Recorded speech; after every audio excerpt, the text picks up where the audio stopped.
iremos celebrar a ceia, né? Então, meus irmãos, Romanos, capítulo de número 1, versículo 18 a seguir diz assim: a ira de Deus se revela do céu contra toda a impiedade e injustiça dos seres humanos, que por meio da sua injustiça suprimem a verdade. Pois o que se pode conhecer a respeito de Deus é manifesto entre eles, porque Deus lhes manifestou. Porque os atributos invisíveis de Deus, e isso é, o seu eterno poder e a sua divindade, claramente se reconhece desde a criação do mundo, sendo percebidos por meio das coisas que Deus fez. Por isso, os seres humanos são indesculpáveis. Vou ler até o 23. Porque, tendo conhecimento de Deus, não o glorificaram como Deus, nem lhe deram graças. Pelo contrário, se tornaram nulos em seus próprios raciocínios e o coração insensato deles se obscureceu. Disseram que eram sábios, se tornaram tolos. E trocaram a glória do Deus incorruptível por imagens semelhantes ao ser humano corruptível, às aves, aos quadrúpedes e aos répteis. Até aqui. Texto pesado, um texto cheio de exortação, de repreensão, mas um texto que dá início. Veja, nós estamos ainda no início da carta aos Romanos. Esse é, eu diria, o início do evangelho de Deus pregado por Paulo. Lembra que a carta aos Romanos é o evangelho de Deus. Nós chegamos a essa conclusão em cultos anteriores. E agora nós temos, ele fez até o versículo 17, um longo, digamos assim, uma longa introdução explicando o que é esse evangelho, e agora ele começa a, de fato, expor esse evangelho. Então nós vamos orar e depois vocês podem sentar. Oremos. Querido Senhor, nós precisamos do teu auxílio aqui, porque nós estamos diante de verdades gigantes e que são reais também na nossa vida. Nós lidamos com isso o dia todo, o tempo todo. E precisamos do teu auxílio para compreender com clareza, com facilidade, a riqueza desses textos que vêm clarear nossa mente, o nosso coração, para compreender a tua vontade e como o Senhor quer que andemos nessa vida cheia de pecados e dificuldades. Essa é a nossa oração, Senhor. Amém e amém. Os irmãos podem sentar.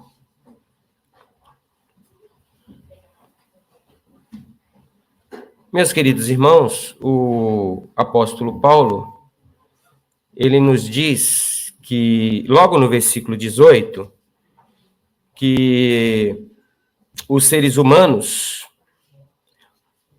por uma posição, por atitudes, por comportamento, por uma deliberada postura de injustiça, suprimem a verdade. A ideia dessa expressão, dessa palavra suprimem, é a ideia de sufocamento. Então, eu diria que, se eu posso dar um título para essa mensagem, o título é Sufocando a Verdade com a Injustiça.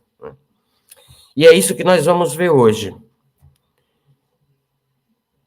Nós vimos, como eu já disse nos primeiros versículos, o apóstolo Paulo apresentar o Evangelho de Deus. E depois, no versículo 17, que foi os versículos que nós vimos pela última vez, o 16 e 17, diz assim: pois não me envergonho do Evangelho, porque é o poder de Deus para a salvação de todo aquele que crê, primeiro dos judeus e também do grego. Porque a justiça de Deus se revela no Evangelho, de fé em fé, como está escrito, o justo viverá por fé. Então, nós vimos que a justiça de Deus é revelada aqui para nós. E é revelada através do Evangelho. Então, como eu disse, nós estamos aqui parando no versículo 17 e como que abrindo uma nova cortina de exposição do Evangelho. Agora, o que Paulo está fazendo de fato? Paulo está fazendo o que ele está fazendo é dizendo como o evangelho começa a ser pregado a partir da perspectiva dele, de como Deus o revelou. O que eu vou fazer nessa noite é olhar com os irmãos esses versículos para esses, digamos, essas doutrinas principais que nós vamos encontrar nesses versículos. Essas doutrinas que servem como base para nós entendermos a fé cristã e, claro, entendermos o próprio Deus. Então, eu quero falar um pouco com os irmãos sobre os atributos da ira de Deus e da soberania de Deus. Quero falar com os irmãos sobre essa revelação que ele está falando aqui, que o evangelho revela e também agora a ira de Deus se revela, ou seja, sobre revelação, conceito de revelação no texto bíblico. E quero falar com os irmãos também sobre principalmente essa ideia de por que a ira de Deus se revela do céu contra toda a impiedade e injustiça dos seres humanos. E, por último, provar aos irmãos, nessa noite, não provar para os irmãos simplesmente por provar, como se nós estivéssemos aqui fazendo uma espécie de exame ou um debate, não, mas provar a cada coração que está aqui nessa noite, cada coração que está aqui disposto a ouvir o evangelho, que tanto eu e você que estamos aqui no culto, cantando louvores, orando e ouvindo a pregação, como aquelas pessoas que estão nas tribos mais distantes do planeta Terra, diante do Deus soberano, elas são consideradas indesculpáveis. E nós vamos ver por que elas são consideradas indesculpáveis. Primeira coisa que a gente vê aqui o apóstolo Paulo fazendo, então, é mostrando para o povo de Deus o que é o evangelho de Deus, o que é o evangelho do reino. E o evangelho do reino começa com a percepção da realidade da queda. Isso aqui é importantíssimo.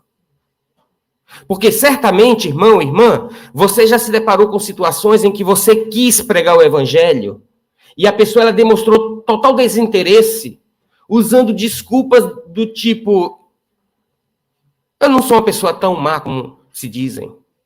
Eu não cometo todo esse tipo de pecado. Ou eu já tenho fé suficiente em Deus. Argumentos não faltam para as pessoas não quererem ouvir o evangelho. Mas o que a Bíblia está fazendo conosco? Eu vou tirar aqui a palavra apóstolo Paulo e falar Bíblia, porque aí você vai ver que não é apenas a ideia de um homem, mas é a própria palavra de Deus, a instrução do Espírito Santo para nossas vidas. O que ela está fazendo? Ela está primeiro mostrando a realidade da queda, a realidade da degeneração, a realidade da depravação do ser humano. Nós temos um termo teológico que é um termo pesado, que ouvir essa palavra soa pesado ao coração das pessoas. O termo é depravação total. E a ideia de depravação total é que toda a raça humana está condenada. E por que ela está condenada? Ela está condenada pela queda. Ela já nasce em pecado. E dizer que a pessoa está no estado de depravação não significa, porque isso na nossa palavra, essa palavra na nossa língua portuguesa e na nossa cultura dá a ideia sempre de, quando a gente ouve dizer assim, que aquela pessoa ela é muito depravada, a ideia que nós temos no nosso contexto isso se refere a uma pessoa que é altamente imoral na área sexual. Com palavras indecentes, com pensamentos indecentes, com projeções indecentes, um comportamento completamente reprovável na área sexual. Mas esse termo, depravação total, dá-nos uma ideia muito mais ampla, que atinge a mim e a você. Que nós não aceitaríamos que alguma pessoa disséssemos que somos uma pessoa depravada moralmente, no contexto mais restrito, porque culturalmente dá essa ideia de uma pessoa vulgar, de uma pessoa que fala palavrões, que fala palavras feias, de uma pessoa que tem atitudes feias diante da sociedade, moralmente deplorável. Mas não, esse termo, ele é mais abrangente, e ele nos dá a ideia de que o ser humano está contaminado pelo pecado em todas as áreas da sua vida. Não existe parte santa no ser humano se ele não estiver em Cristo Jesus. Então, isso é aplicado a todo ser humano que não está em Cristo Jesus. Ele está contaminado pelo pecado. Ele está no estado de depravação. E isso também não significa que ele é o pior pecador do mundo. Não. Simplesmente que ele está contaminado no seu corpo, na sua mente, no seu coração, na sua alma, no seu espírito, em todo o seu ser. Ele está contaminado por esse mal maior, que alguns estudiosos, alguns homens de Deus, chegam a dizer que o pecado é mais terrível do que o próprio inferno. E que nós devemos odiá-lo. Mas aí nós temos aqui, meus queridos irmãos, logo de cara no versículo 18, a expressão do apóstolo dizendo: a ira de Deus se revela do céu contra toda a impiedade e injustiça dos seres humanos. E nós temos então aqui a expressão a ira de Deus. Um tema difícil de ser tratado. Um tema difícil de ouvir, um tema difícil de falar, um tema difícil do nosso coração dar atenção, da nossa mente e nosso coração dar atenção. Até porque, na maioria dos púlpitos que você vai encontrar nas igrejas evangélicas pelo mundo afora, é proibido pregar esse tipo de mensagem. Uma vez um irmão estava me contando em uma conversa de telefone que lá no Brasil, ele é um presbítero de uma igreja grande, e ele estava sentado no púlpito em um culto especial de jovens, e o pregador se levantou para pregar e começou a pregar e falou contra o pecado, e essa pessoa, que também era obreiro, dirigente do culto, virou para essa pessoa que estava me falando, me contando a história, e disse: tanta coisa para se pregar aqui, ele vem falar de pecado? É esse tipo de pensamento que existe na maioria das pessoas que estão liderando igrejas pelo mundo. Eles fogem de temas que são temas que às vezes servem mesmo como uma espécie de, sabe, de cravo que está aqui cravando na nossa pele, no nosso corpo, que nos incomoda. Mas fazendo isso, eles estão sendo infiéis ao texto bíblico. Estão sendo infiéis ao próprio Deus. Porque quando a gente vem para a carta aos Romanos e que a gente se depara com toda essa verdade que nós já estamos observando há semanas, na medida que eu vou expondo aqui para os irmãos, nós percebemos como é importante para as pessoas terem a consciência correta do que significa servir a Deus, aceitar Jesus Cristo como Senhor da sua vida, viver na fé, ser um cristão genuíno, ser fiel a Deus a partir das Sagradas Escrituras. Como é importante ele entender a magnilidade do pecado que está em seu coração. Como é importante ele entender como o pecado é maligno. E como essa malignidade, a palavra difícil de sair aqui, como essa malignidade, ela vai fundo na nossa alma, porque ela é sorrateira. Ela é sutil. Ela não vem sobre as nossas vidas como um monstro, como um filme de terror. Não, ela vem te oferecendo as coisas boas do mundo. Ela vem te oferecendo os prazeres da carne. Ela vem com a cara de que ser uma pessoa autossuficiente e rebelde contra qualquer sistema é uma coisa legal, bacana, moderna. E é claro que ela vai te induzir a ser desobediente a Deus também. Então esse tipo de pregação é praticamente proibido em muitos púlpitos.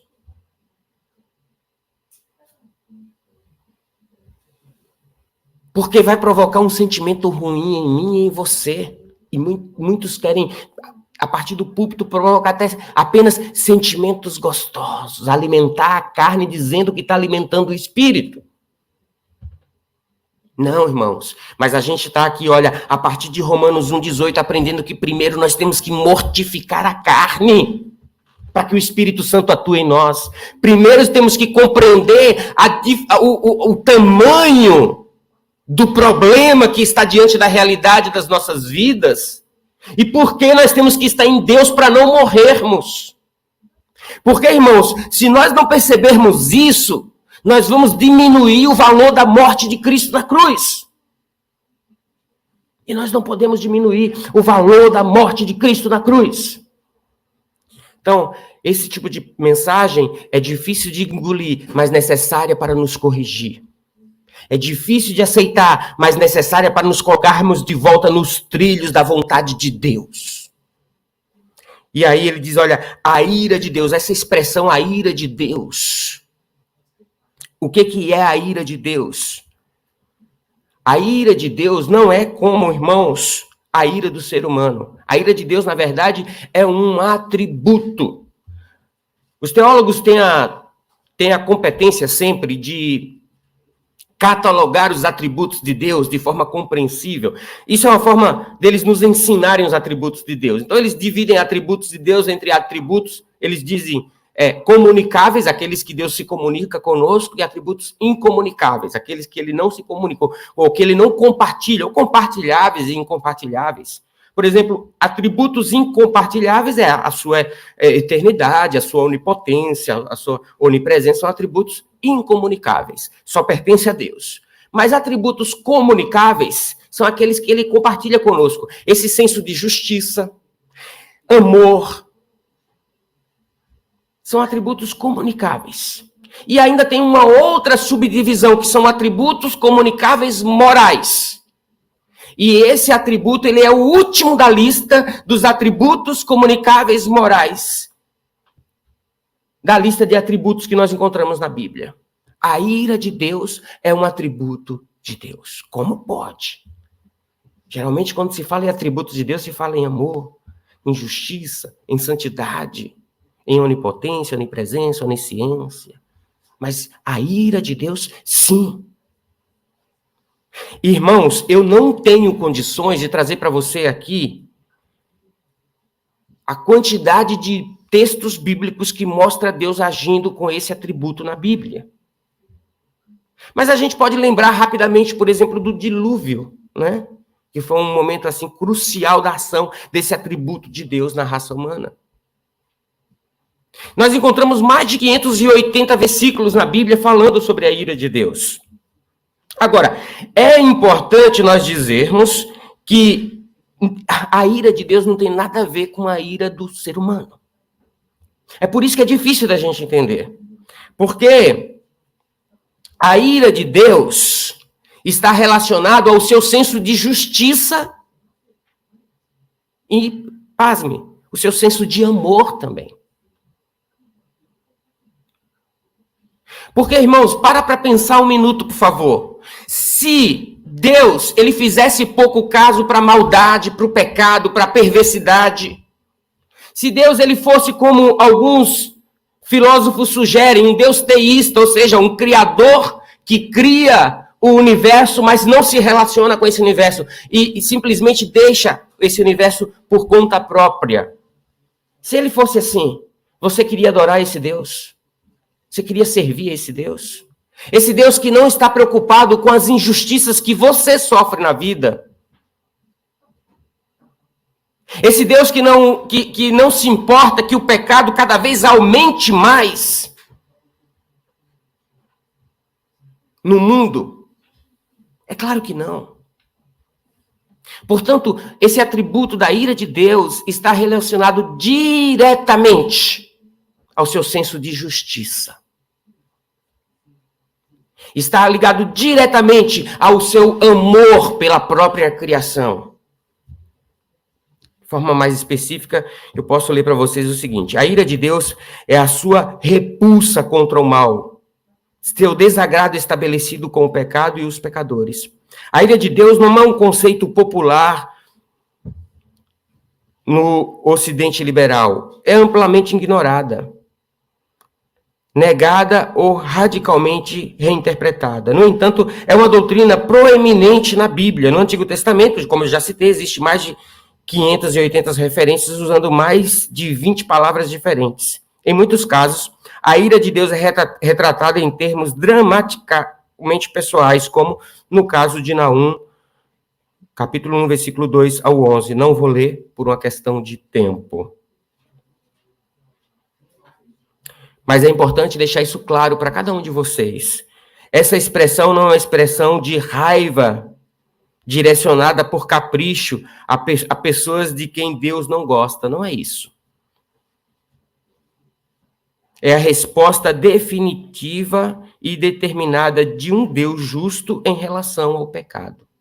Então, a ira de Deus, que se manifesta no céu contra toda impiedade e injustiça, é a justiça de Deus sendo exercida sobre o pecado, a queda, a maldade. Nesse sentido, a ira de Deus sempre se manifestou no mundo caído até o dia do juízo final, onde o Senhor julgará nações e povos e estabelecerá o seu reino para sempre. Mas ele diz o seguinte, ele diz que a ira de Deus se revela contra toda a impiedade. E essa palavra aqui, se revela, ela é importante no texto. Por que ela é importante no texto? Porque Paulo está dizendo lá no versículo 17 que a justiça de Deus se revela no Evangelho. Então nós vamos ver aqui do versículo 16 ao versículo 20, Deus se revelando de várias maneiras. Por exemplo, no versículo 19 e versículo 20, Deus revela a sua glória através da criação. No versículo 18, Deus revela a sua ira, que é esse que a gente está lendo agora, aos que suprimem o conhecimento de Deus. No versículo 17, Deus revela a sua justiça no Evangelho. E no versículo 16, Deus revela o seu poder nos crentes salvos. Então, um Deus que se esconde, parece que não se esconde tanto assim.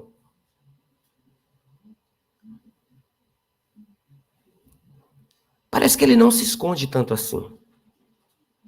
E é isso, o fato dele não se esconder tanto assim, como as pessoas pensam que ele se esconde, é que torna toda a criação indesculpável. Todos os pecadores indesculpáveis. Porque Deus se revela. Irmãos, nós costumamos separar a revelação em duas ideias principais.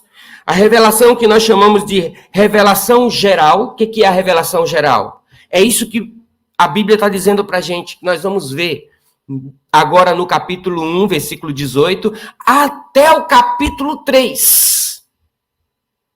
Até o capítulo 3. Mas de forma mais intensa aqui no capítulo 1. Hoje, nós só estamos introduzindo essa ideia de revelação geral.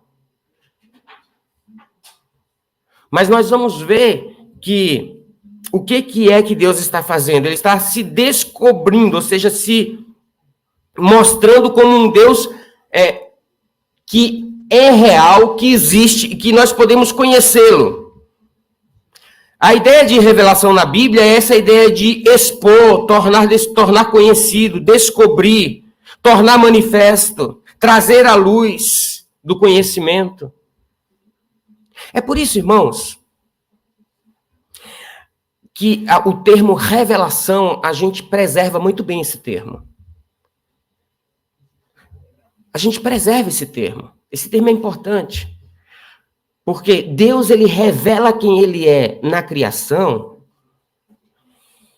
e ele revela quem ele é de forma muito especial ao coração dos eleitos a partir das Escrituras. Isso nós chamamos de revelação especial.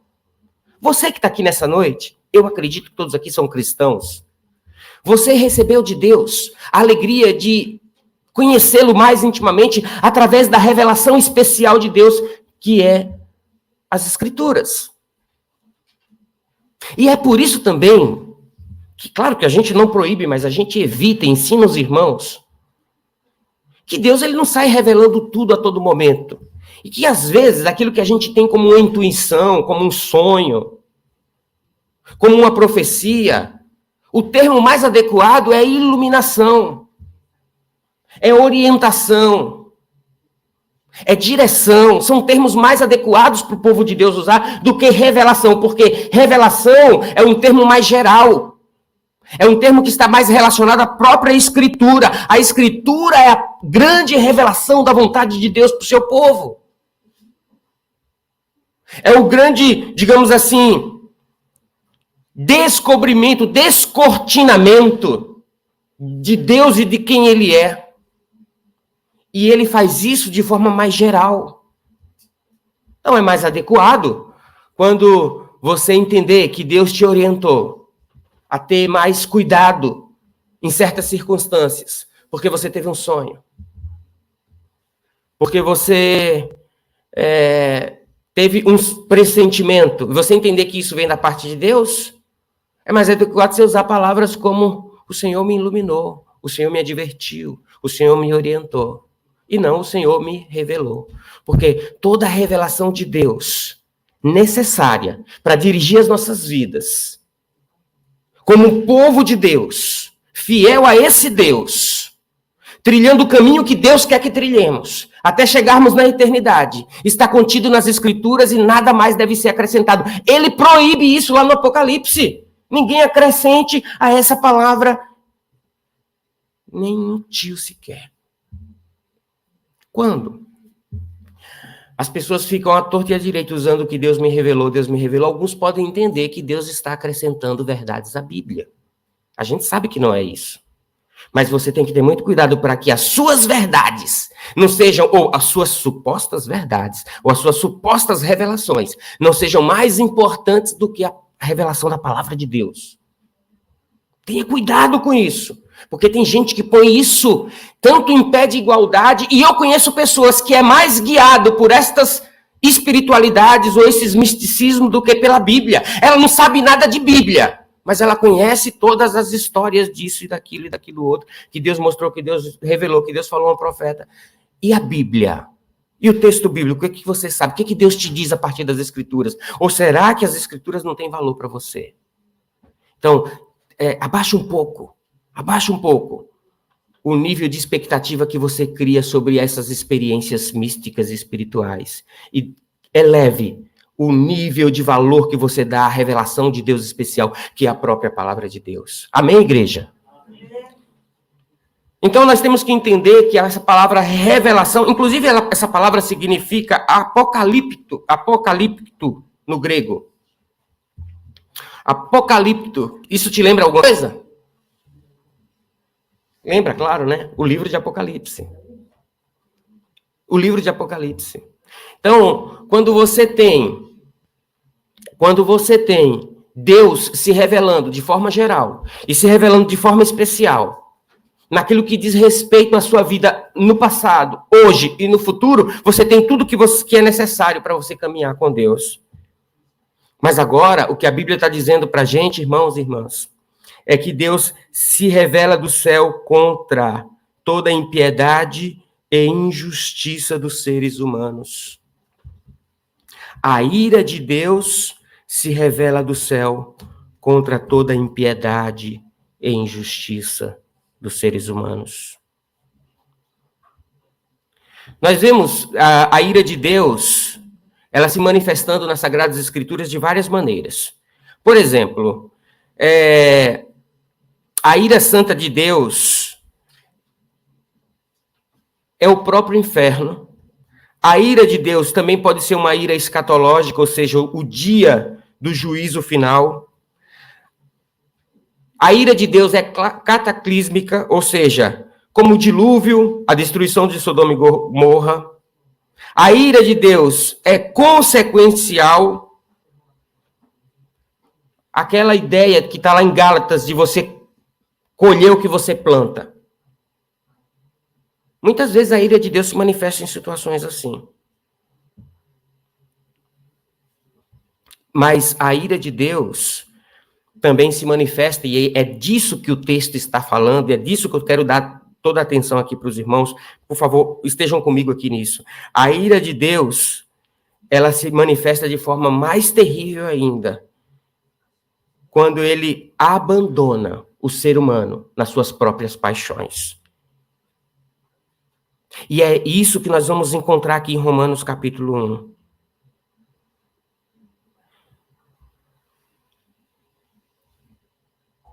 Ele remove qualquer limitação e deixa que as pessoas cometam seus pecados de forma deliberada. Gente, de tudo que você já viu no texto bíblico, o que você tem que mais se assustar é com isso aqui. É com o abandono, é quando Deus abre mão da sua própria vida.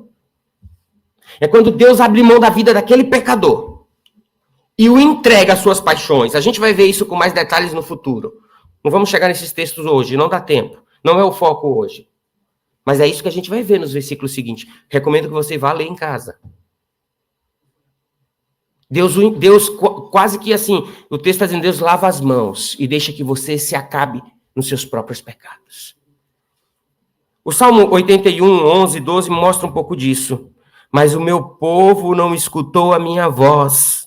Israel não quis saber de mim. Assim, deixei que andassem na teimosia do seu coração e seguissem as suas próprias inclinações.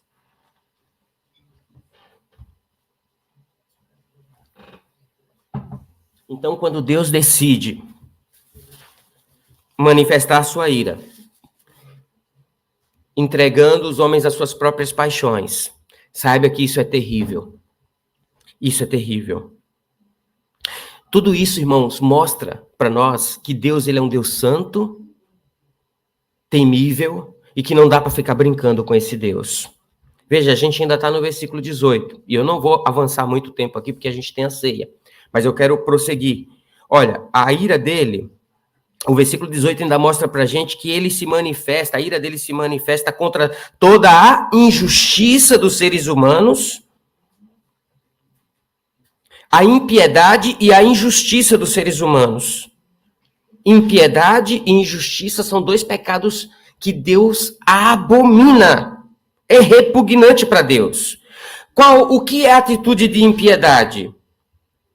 A impiedade é a falta de reverência, falta de devoção, de adoração ao Deus verdadeiro. Uma relação corrompida com Ele. Nós temos uma infinidade de textos bíblicos condenando o ímpio. O ímpio é o praticante da impiedade. A ira de Deus se manifesta do céu contra a falta de reverência das pessoas com Ele.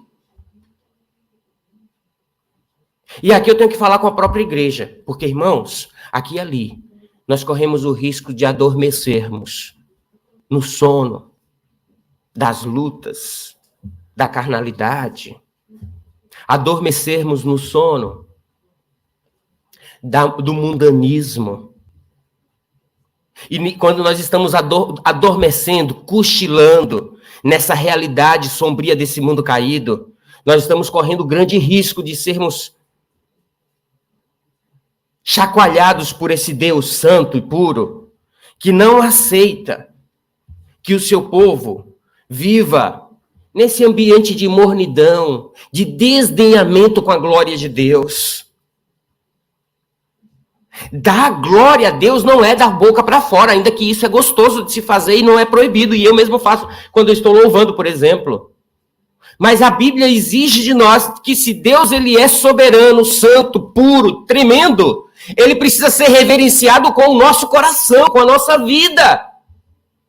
E uma igreja morna, e quando eu estou falando de igreja morna aqui, eu não estou falando de barulho no culto, não é disso, não é isso que eu estou cobrando de vocês, é espiritualidade genuína, é temor no coração, é sede pelo evangelho, é vontade de orar, é odiar o pecado, é se santificar, é temer a Deus, é se prostrar diante dele reconhecendo como Senhor da sua vida, é chorando com lágrimas nos olhos, com o coração partido, porque está em um mundo caído e quer se santificar e luta dia após dia contra essa realidade. É isso que Deus quer do seu povo.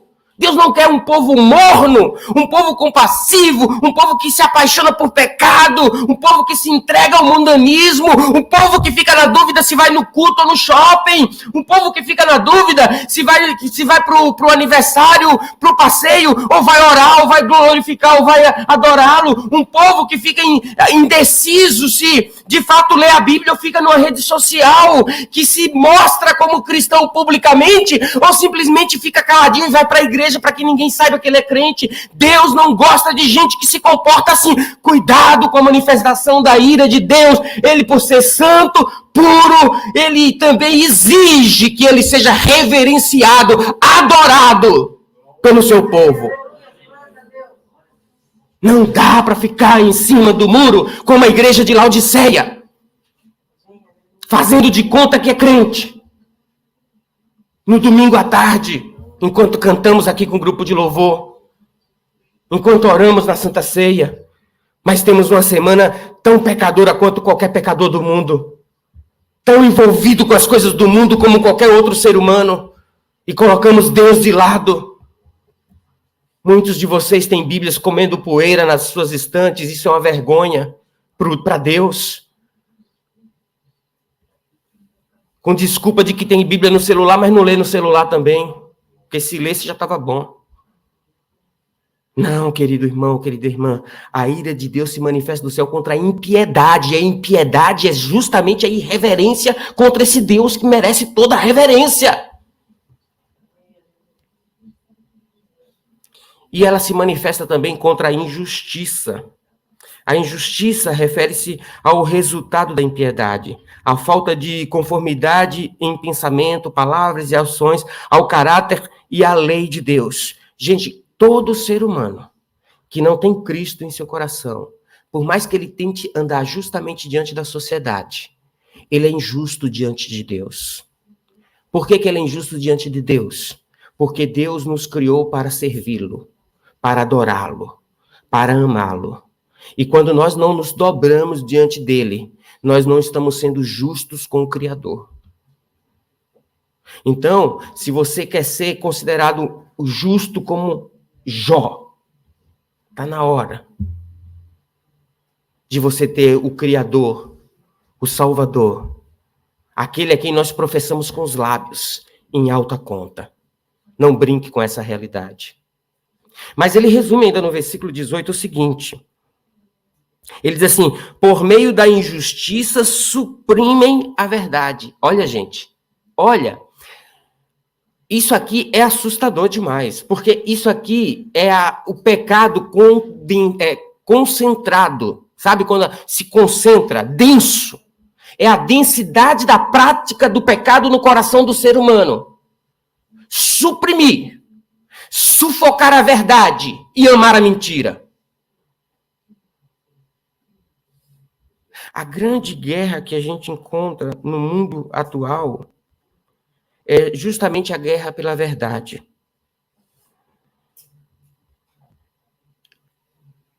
A gente está vendo isso no mundo político, a gente está vendo aí nas esferas das universidades, nos cursos, os nossos filhos tendo que aprender coisas que a gente duvida que seja verdade. A gente tem que lembrar que a Bíblia nos convida a olharmos para Deus e para a realidade de Deus, e Deus nos diz que o diabo é o pai da mentira. E esse mesmo diabo que é o pai da mentira também é o príncipe desse século. E dizer que ele é o príncipe desse século significa dizer que ele comanda o mundo caído e ele tem estratégias para manipular os seres humanos. De forma que ele consegue habilmente converter a verdade em mentira e a mentira em verdade, inverter os valores. Agora, a pergunta que a gente faz é, nessa situação, aonde está a verdade? E a gente sabe da resposta. A resposta bíblica é que a verdade toda e completamente está em Deus. Através da pessoa de Jesus Cristo. Agora, irmão, sabe o que o mundo faz com a gente?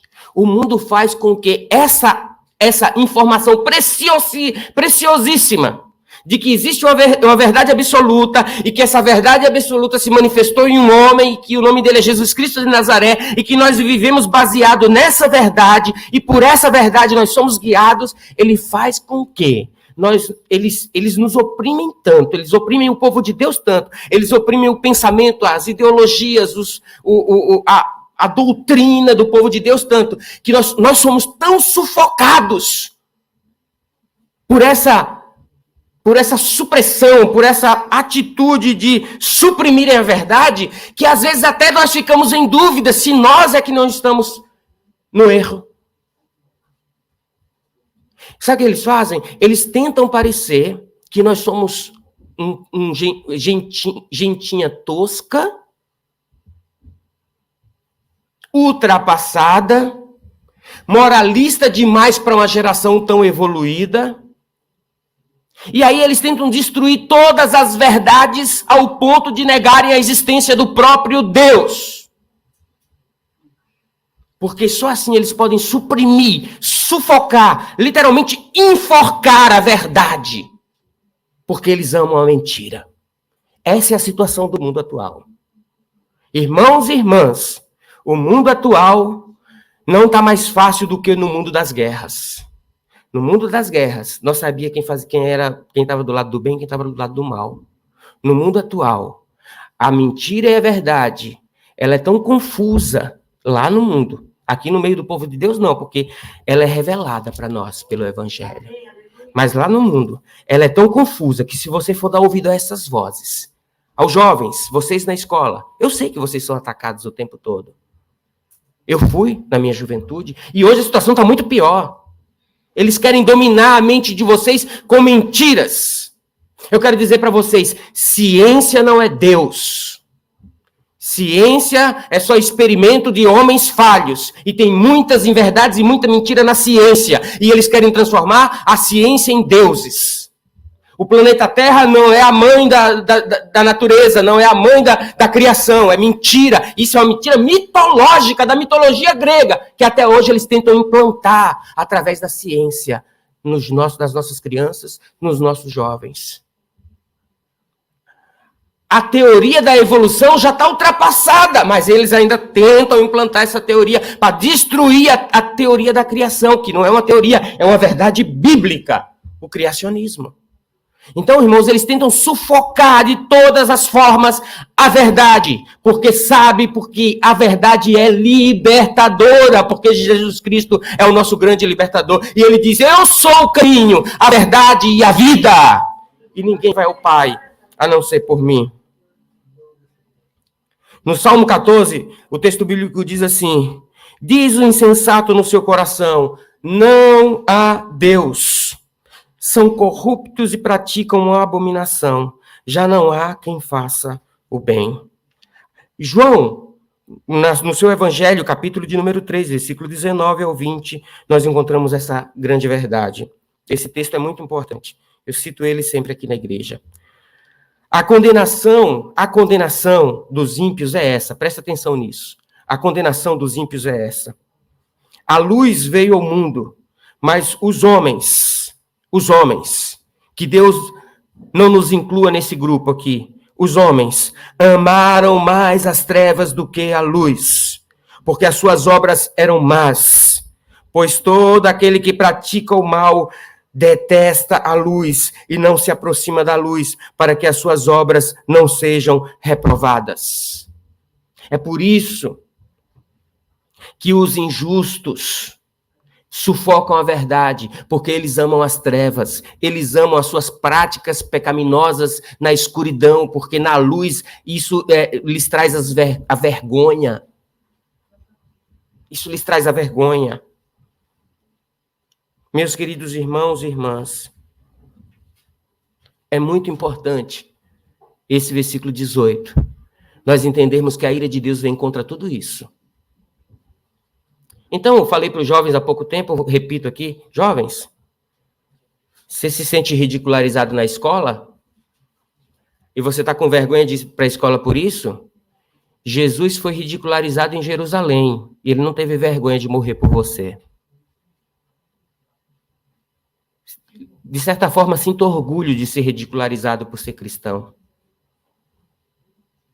Porque viver na verdade é andar de cabeça erguida, sabendo que nesse mundo caído, Deus nos chamou não para sermos coitados, não para sermos colocados em um gueto como um grupinho fraco que não tem voz. Não, Ele nos chamou para levantarmos a voz e pregarmos o Evangelho. Esse Evangelho que põe o dedo na cara do ímpio e diz, olha, a ira de Deus se levanta contra você, desde os céus, porque você vive na impiedade e na injustiça.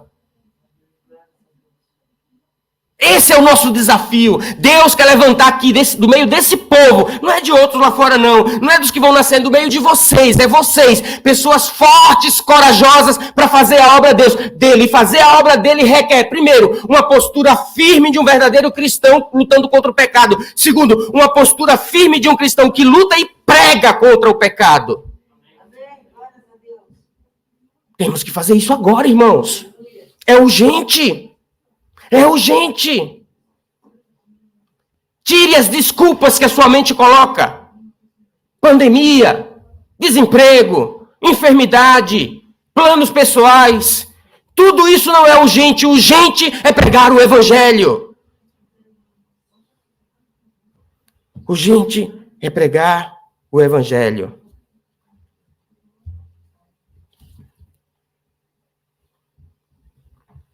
Meus irmãos, depois ele continua, no versículo de número 19.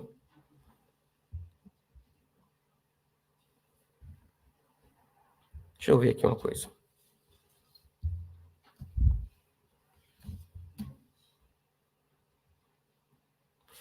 Versículo 19 diz assim: pois o que se pode conhecer a respeito de Deus é manifesto entre eles, porque Deus lhes manifestou. O que a gente vai entender desse versículo? Que aquela desculpa de que aquela pessoa pratica o pecado, ou até mesmo aquela tribo isolada na selva, aquela tribo isolada na selva da Amazônia, aquela tribo isolada aqui nas selvas da Ásia,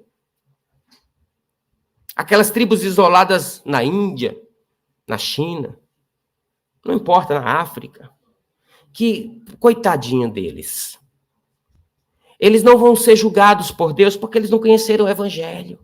O Evangelho não chegou até lá. Não. Nesse sentido, a gente tem que, por isso o senso de urgência em pregar o Evangelho. A gente tem que ter realmente, tem que lamentar de o Evangelho não chegar. Mas não é por isso que eles são indesculpáveis. Eles não são coitadinhos. Eles conhecem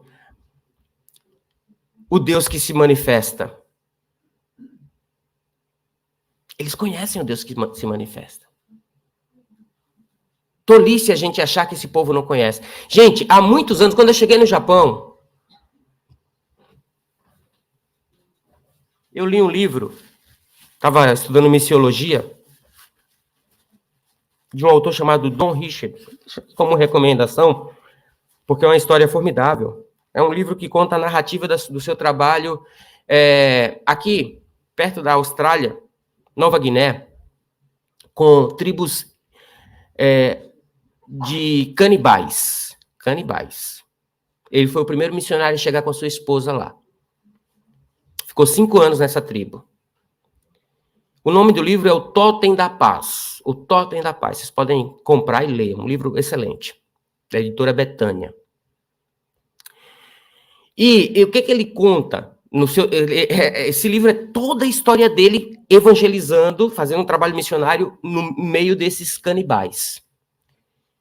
Chega um certo ponto da história que eles dizem o seguinte: aqueles canibais que não conheciam Deus, eles tinham uma prática terrível, que era o seguinte: eles atraíam o índio, ou eu não sei qual era, né, como é que eles, eu não lembro mais como eles descrevem aquela tribo, mas eles atraíam a tribo inimiga, ou pelo menos o líder da tribo inimiga, com ato de traição. Eles convidavam para morar com eles durante um período, dizendo que iam entrar em processo de paz, E nesse processo eles engordavam essa pessoa, e vocês já viram onde vai chegar esse negócio, né? Então, o que acontece? Veja só. Eles engordavam, faziam amizade e depois, por trás, eles matavam e comiam. Aqueles que eles estavam dizendo que queria ter paz. Agora me digam, não há senso de justiça nesses seres humanos? Essas pessoas são pessoas indesculpáveis diante de Deus? Elas sabem o que estão fazendo. Ainda que elas sejam uma tribo isolada. É nisso que o texto, é disso que o texto está falando. Há, irmãos, um conhecimento sobre Deus impregnado, colocado, enxertado na mente de cada ser humano. Ainda na mente daqueles que negam que Deus existe como religião, os ateus. Há um conhecimento que ninguém consegue escapar. Na mente de cada ser humano, ele tem um senso de que Deus existe, que Deus é real. Eu vou ler aqui um textinho para vocês. Estou de olho ali no relógio, mas ainda tenho tempo. Muitas pessoas pensam que a história da religião se desenvolveu de acordo com o modelo evolucionário. Segundo esse ponto de vista, a humanidade originalmente possuía crenças animistas. Veja só. No início, eles possuíam esse tipo de crença de adoração, né, mais animistas, esse tipo de culto animista. Em seguida, prosseguiu para o politeísmo, adoração de vários deuses, para as divindades tribais, então, e para o único Deus criador. Um processo evolutivo, que eles saíram do animismo, da adoração de animais, árvore, do sol, da lua, para a adoração de pessoas, de deuses, o politeísmo, e depois para a adoração de Deus. A partir daí, progredimos para um vago monoteísmo filosófico ou iluminismo. E, por último, estamos agora abraçando o ateísmo na era da ciência. Mas isso não corresponde à verdade em relação à história antiga da religião. Em vez de começar no politeísmo, a Bíblia afirma que a humanidade começou com o conhecimento do único Deus verdadeiro. E então decaiu para o politeísmo à medida que os seres humanos se afastaram de Deus e se separaram uns dos outros. Paulo afirma que a perda de conhecimento do conhecimento do Deus verdadeiro resultou na adoração de semelhança de imagens de homem corruptível. Ou seja, irmãos, o invertido é que é verdadeiro. Os seres humanos, começaram adorando só a Deus. Olha a história bíblica do primeiro casal. E depois eles começaram a se afastar de Deus. E na medida que vai se afastando de Deus, a mente vai se afastando de Deus, o coração vai se afastando. Eles começam a adorar, eles começam com animismo, adorar a árvore, adorar o sol, a lua, adorar a montanha, depois adorar rio, ainda até hoje tem muitas religiões na Índia, né, por exemplo. Depois vem para o politeísmo, adorar vários deuses. A gente vê isso muito nas religiões antigas, e até mesmo no cristianismo caído, que é o catolicismo. E por último, adorar a si próprio. Na adoração de si próprio, Deus é colocado de lado de tal forma que ele começa a acreditar que Deus não existe. O ateísmo. O ateísmo. Mas o que a Bíblia está dizendo agora é que, pois o que se pode conhecer a respeito de Deus é manifesto entre eles. E aí ele continua. Porque Deus lhes manifestou. Porque os atributos, veja só, invisíveis de Deus, isso é, o seu eterno poder e a sua divindade, claramente se reconhecem desde a criação do mundo, sendo percebidos por meio das coisas que Deus fez. Por isso, os seres humanos são indesculpáveis.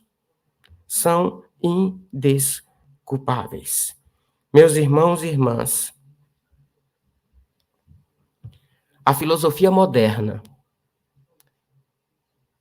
ela quer destruir com a nossa consciência desse Deus criador que se revela de todas as formas possíveis.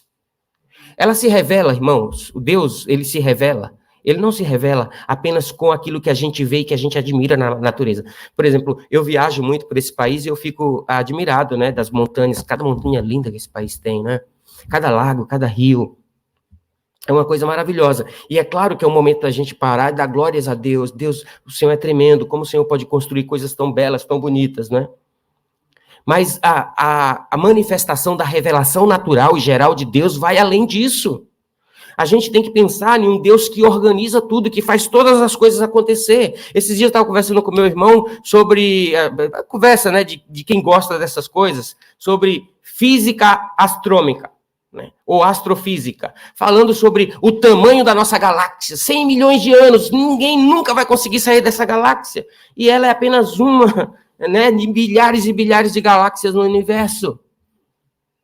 Tudo isso revela a grandeza, o senhorio, a existência. Mas mais do que isso, mais do que o exterior, a nossa consciência, o nosso senso de certo e errado, as dúvidas que saem do nosso coração, de onde eu vim, quem eu sou, o que eu tenho que fazer, para onde eu vou, tudo isso Deus responde.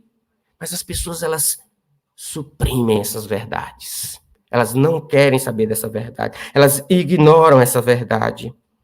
E ele continua dizendo para a gente o seguinte, que eles fazem isso, no versículo 21, porque eles não glorificam a Deus. Isso é terrível. Versículo 21. Porque tendo conhecimento de Deus, não o glorificam como Deus, nem lhe deram graça. Irmãos, não glorificar a Deus é um pecado terrível.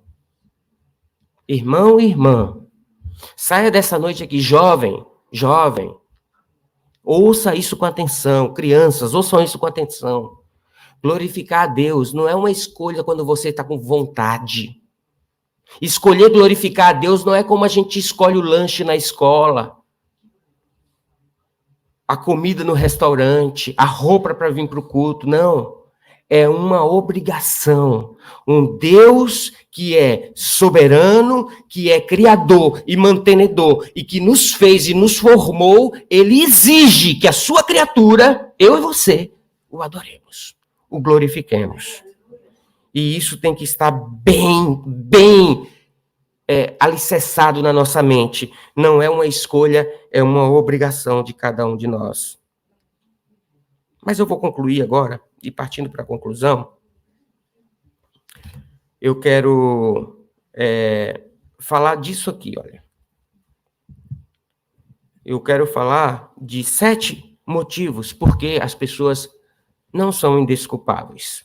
O que é que o texto diz aqui no versículo de número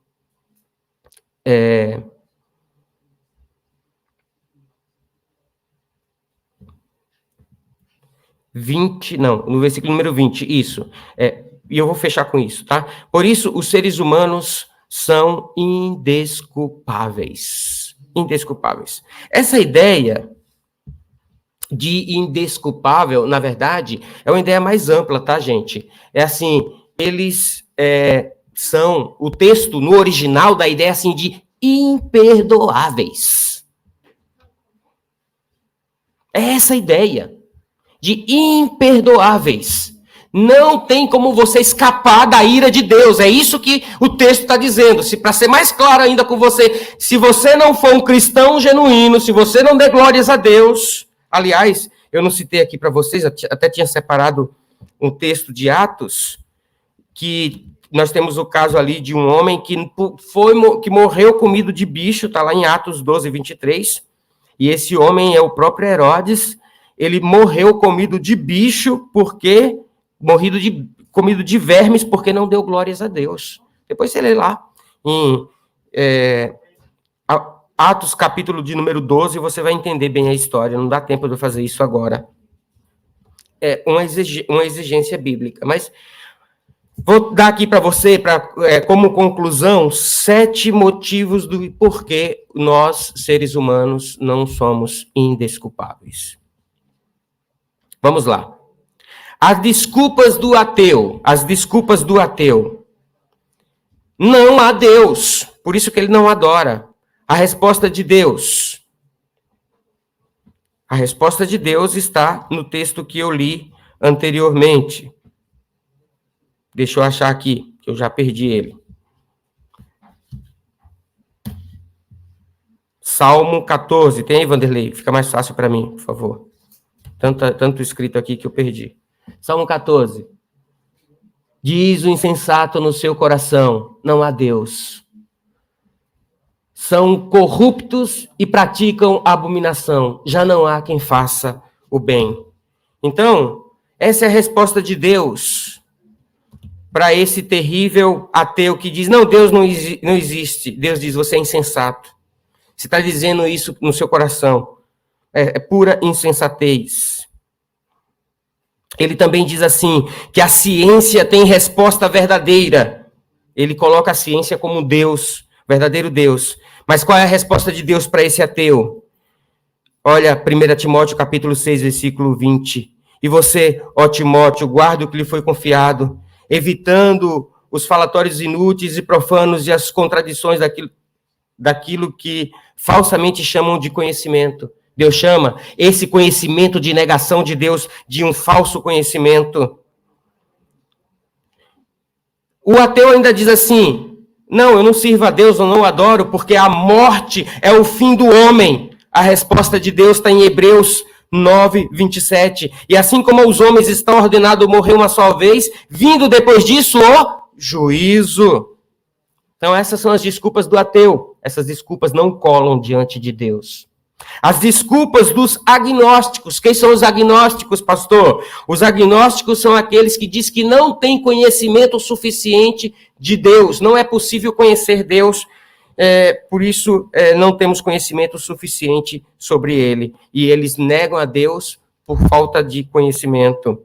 Eles dizem assim, primeiro, ninguém sabe se existe um Deus. A resposta de Deus está no Salmo 19, 1-2. Os céus proclamam a glória de Deus e o firmamento anuncia as obras das suas mãos. Um dia discursa ao outro dia, e uma noite revela o conhecimento à outra noite. Deus está dizendo para o agnóstico, olhe para a criação, porque os céus, o dia e a noite, me revelam.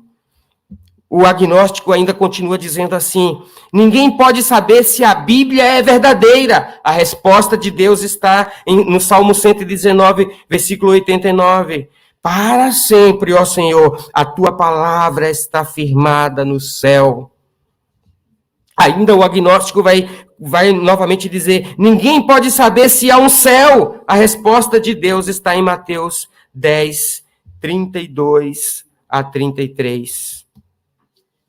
Que é assim, portanto, todo aquele que me confessar diante dos outros, também eu confessarei diante do meu Pai que está nos céus.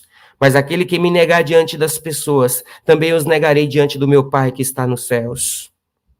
Um terceiro grupo são o grupo das desculpas das pessoas que estão enganadas. Elas dizem assim, na minha vida, na minha maneira, está tudo certo. Eu vivo do jeito certo, eu não preciso mudar. Essa é a verdade. Essas pessoas vivem uma vida enganada. Essas são as desculpas dela. Eu vivo de um jeito que está tudo certo, eu não preciso mudar. Resposta de Deus para essas pessoas. Provérbios 14, 12. Há caminho que ao homem parece direito, mas o fim dele é caminho de morte.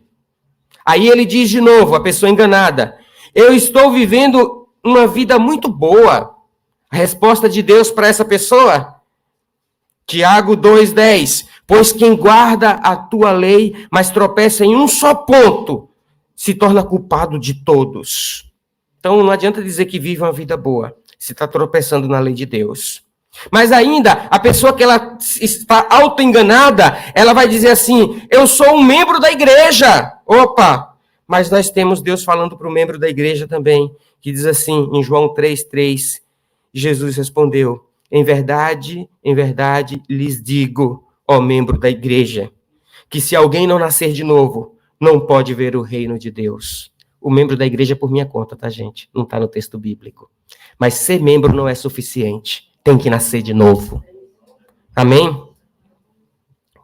Depois nós temos um quarto grupo, que são as desculpas dos não condenados. Ele vai dizer para você assim, ou vai dizer para Deus, Eu não estou perdido. A resposta de Deus está em Romanos 3, 23. Pois todos pecaram e carecem da glória de Deus. Não há gente que não está perdida. Todos pecaram. E ele vai dizer, eu não tenho que acreditar. E a resposta de Deus está em João 3, 18. Quem nele crê não é condenado. Mas o que não crê já está condenado, porque não crê no nome do unigênito Filho de Deus. Tem que crer, não adianta. E aí nós temos, então, ele falando de novo, o que não se sente condenado. Eu não tenho sentimento, eu não sinto que eu tenho que servir a Deus, eu não sinto que eu tenho que me arrepender, eu não sinto que eu tenho que me entregar para Deus. E a resposta de Deus está em Efésios 2, 8 e 9. Nós não somos salvos por sentimento. Veja só, porque pela graça vocês são salvos mediante a fé. A salvação é pela graça. Mediante a fé. Isso não vem de vós, é dom de Deus. Não das obras, para que ninguém se glorie. Sentimento, muitas vezes, é transformado em obras. O quinto grupo são as desculpas dos descuidados. Ele vai dizer assim, eu não estou vivendo bem o suficiente para ser salvo. Qual é a resposta de Deus para uma pessoa que diz que, não, sabe, eu não vou na igreja porque a minha vida não está muito boa mesmo, eu não mereço isso, deixa isso para depois. Mateus 9, 12, 13, o Senhor vai dizer, os sãos não precisam de médico e sim os doentes. Vão e aprendam o que significa, quero misericórdia e não sacrifício, pois não vim chamar justos e sim pecadores. Mas essas pessoas descuidadas ainda vão dizer assim, vou me tornar um cristão mais tarde, talvez quando eu ficar mais velho, na minha velhice. E a resposta de Deus para esse que deem essa desculpa vai ser, Mateus 6, 33, mas busquem em primeiro lugar o reino de Deus e a sua justiça, e todas essas coisas lhes serão acrescentadas. Essa pessoa descuidada ainda vai dizer por último, eu não podia aguentar, eu não tenho força suficiente para ser cristão, para viver essa vida que Deus exige que a gente tenha que viver. Talvez tenha até alguém aqui no nosso meio pensando isso também, pensando até em desistir da igreja, em desistir de Cristo, em desistir do evangelho. Mas olha a resposta de Deus para essa pessoa. Primeiro está em 2 Timóteo 1,12. Diz assim, e por isso estou sofrendo estas coisas, mas não me envergonho, porque sei em quem tenho crido e estou certo de que Ele é poderoso para guardar aquilo que me foi confiado até aquele dia. Nós não confiamos em nós mesmos, mas confiamos naquele que nos sustenta. Aquele que te sustentou até aqui, vai te sustentar amanhã, vai te sustentar na semana que vem, no mês que vem, no ano que vem, até que Jesus volte, porque Ele te chamou para servi-lo e para a glória dEle. E ainda em 2 Pedro 2,9 vai responder para esses que dizem que não tem força para servir a Deus. 2 Pedro 2,9 diz assim, assim o Senhor sabe livrar da provação os piedosos e manter os injustos sob castigo para o dia do juízo. Deus sabe fazer essa separação. Os que são fiéis, Ele livra da provação, esses piedosos. E já os injustos, Ele coloca sob castigo. Nós temos ainda mais 2 grupos para fechar. Lembre que eu estou na conclusão. O penúltimo grupo são as desculpas dos ignorantes. Sabe o que os ignorantes dizem? Eu tinha cometido o pecado imperdoável. Sabe o que a Bíblia vai nos dizer em Romanos 10, 13? Todo aquele que invocar o nome do Senhor será salvo. Ele ainda vai dizer, eu não posso desistir dos meus pecados, eles são muito importantes para mim, só que ele não usa a palavra pecado, ele vai dizer os seus compromissos, os seus sonhos, os seus projetos, as suas vontades. Mas aí o que a Bíblia vai nos dizer em Gálatas 6, 7, 8? Não se enganem, de Deus não se zomba. Pois aquilo que a pessoa semear, isso também colherá. Quem semeia para a sua própria carne, da carne colherá a corrupção. E isso significa morte, irmãos. Mas quem semear para o Espírito, do Espírito colherá vida eterna. Ele não vai desistir, ele ainda vai dizer assim, a vida cristã é muito difícil. Em certo sentido, a gente tem que concordar com esse que dá desculpa. Não vou servir a Deus, porque a vida cristã é muito difícil. É verdade que é difícil. Não, a gente não pode discordar disso não, né? Mas Provérbios 13:15 vai nos ensinar o seguinte: o bom senso conquista favor, mas o caminho dos infiéis é intransitável. Ela se torna mais difícil quando você diz que é cristão, mas você é infiel. Aí o seu caminho vai se tornar literalmente intransitável. Imagine aquele caminho horrível, cheio de lama, de pedra, de areia, e que você não consegue chegar nunca no outro lugar. Talvez você tenha que se livrar, seja da infidelidade a Deus. Sabe, irmão, irmã? A vida cristã é simples. Às vezes somos nós que complicamos a vida cristã. Nós colocamos todo tipo de desculpa em nós mesmos, nos outros, na igreja, no Deus da igreja. Tudo para continuar alimentando a nossa vil vontade egoísta de fazer as coisas do nosso jeito, para nos agradar. E estamos cometendo o pior de todos os pecados. Devemos cuidar disso. Por último, também fala conosco. São essa palavra é um pouco difícil de pronunciar, os procrastinadores. São aqueles que deixam sempre as coisas para depois. Estão procrastinando a sua espiritualidade. É igual aquelas pessoas que estão procrastinando as dietas para ter uma vida mais saudável. Elas deixam sempre para depois. Aí ele vai dizer assim, eu vou buscar o Senhor em algum outro tempo. E a resposta de Deus vai ser assim, Provérbios 27:1, não se gabe do dia de amanhã, porque você não sabe o que ele trará à luz. Ele vai continuar insistindo e vai dizer assim, vou ser um cristão de minha família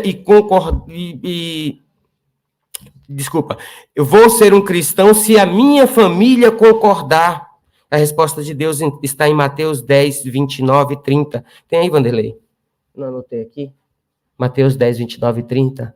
Jesus respondeu, em verdade lhes digo, que não há ninguém que tenha deixado casa, irmãos, irmãs, mãe, pai, filhos ou campos por minha causa e por causa do evangelho, que não receba já no presente 100 vezes mais casas, irmãos, irmãs, mães, filhos e campos, com perseguições, no mundo por vir receberá a vida eterna. Veja, para um pouquinho aqui nesse versículo.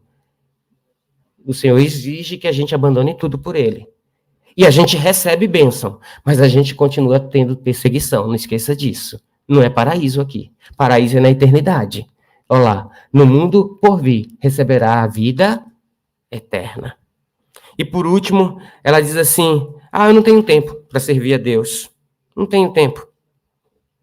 Ou melhor, há muito tempo ainda, depois eu penso nisso. É o procrastinador.